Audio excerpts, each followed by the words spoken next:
What was supposed to be a fairy tale, a destiny, a place, a home where Sanju Samson could find some form, ended up being a heartbreak for Sanju Samson fans, but not for Ishan Kishan. Ishan Kishan smashed a sensational century, a 43 ball 103 as India beat New Zealand by 46 runs to win the series 4-1 and go into the World Cup with a lot of positives to take for.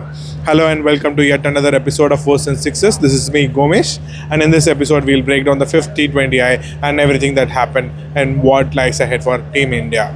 This was supposed to be the homecoming of Sanju Samson, his first international match at this particular venue in Thiruvananthapuram, but it was not to be, as Sanju Samson once again got out early, a freakish four and then another leading edge that flew right into the fielder's hands.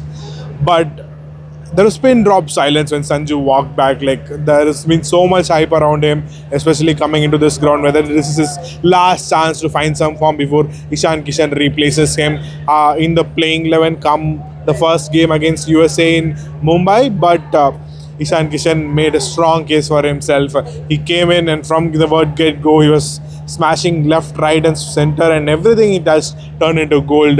There was a 29-run over of East Shodhi as well, where he took on the leg spinner and he got to his first 28 balls, but the second half century, the landmark 100, came in just 42 balls. The second 50 came in 14 balls, and that just shows the statement innings that Ishan Kishan played in Thiruvananthapuram. So much so that he replaced Sanju Samson, who was the designated keeper in the team sheet, and kept wickets in the second innings during the New Zealand's batting. The chase of 271 for New Zealand was never going to be easy, but New Zealand tried their best to get closer to the total. However, India kept pegging away with wickets despite the dew and secured a 46 run win. There were few issues for India in terms of Ishan Kishan's keeping. There were a fair few number of byes that went, and then there were some issues with his keeping when he was keeping to the spinners, especially Varun and Akshar as well. Akshar, who played after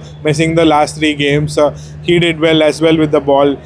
So there are positives to take in that regard for India in terms of Varun and Akshar and Bumrah and Hardik scoring runs, and then Surya Kumar Yadav finishing as a leading run scorer for India after a very, very poor 2025. He scored 242 runs in the 5 matches, and he finishes as the leading run scorer in the series as well. So that is a good positive for India. But biggest concern right now is whether Ishan Kishan replaces Sanju Samson going into that first match in Mumbai against USA on Feb 7. We'll have to wait and see. My colleague Firoz Mirza will be there. But this series was all about preparations, experimentations, giving opportunities, and this Indian team did all that. Now they are waiting for updates on Tilak Verma to come and join them, and then of course Washington Sundar's fitness update and when he joins the team during the course of the World Cup. There is an exciting month and a half coming up with the T20 World Cup happening in India and Sri Lanka. We are going to be travelling, following the Indian team and elsewhere, coming up with all sorts of features, interviews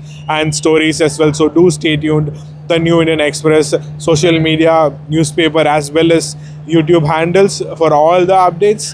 For now, India 4-1, Ishan Kishan, a stellar performance to stake his claim for the opening slot in the T20 World Cup. And this is Gomesh signing off from Thiruvananthapuram. Thank you for watching.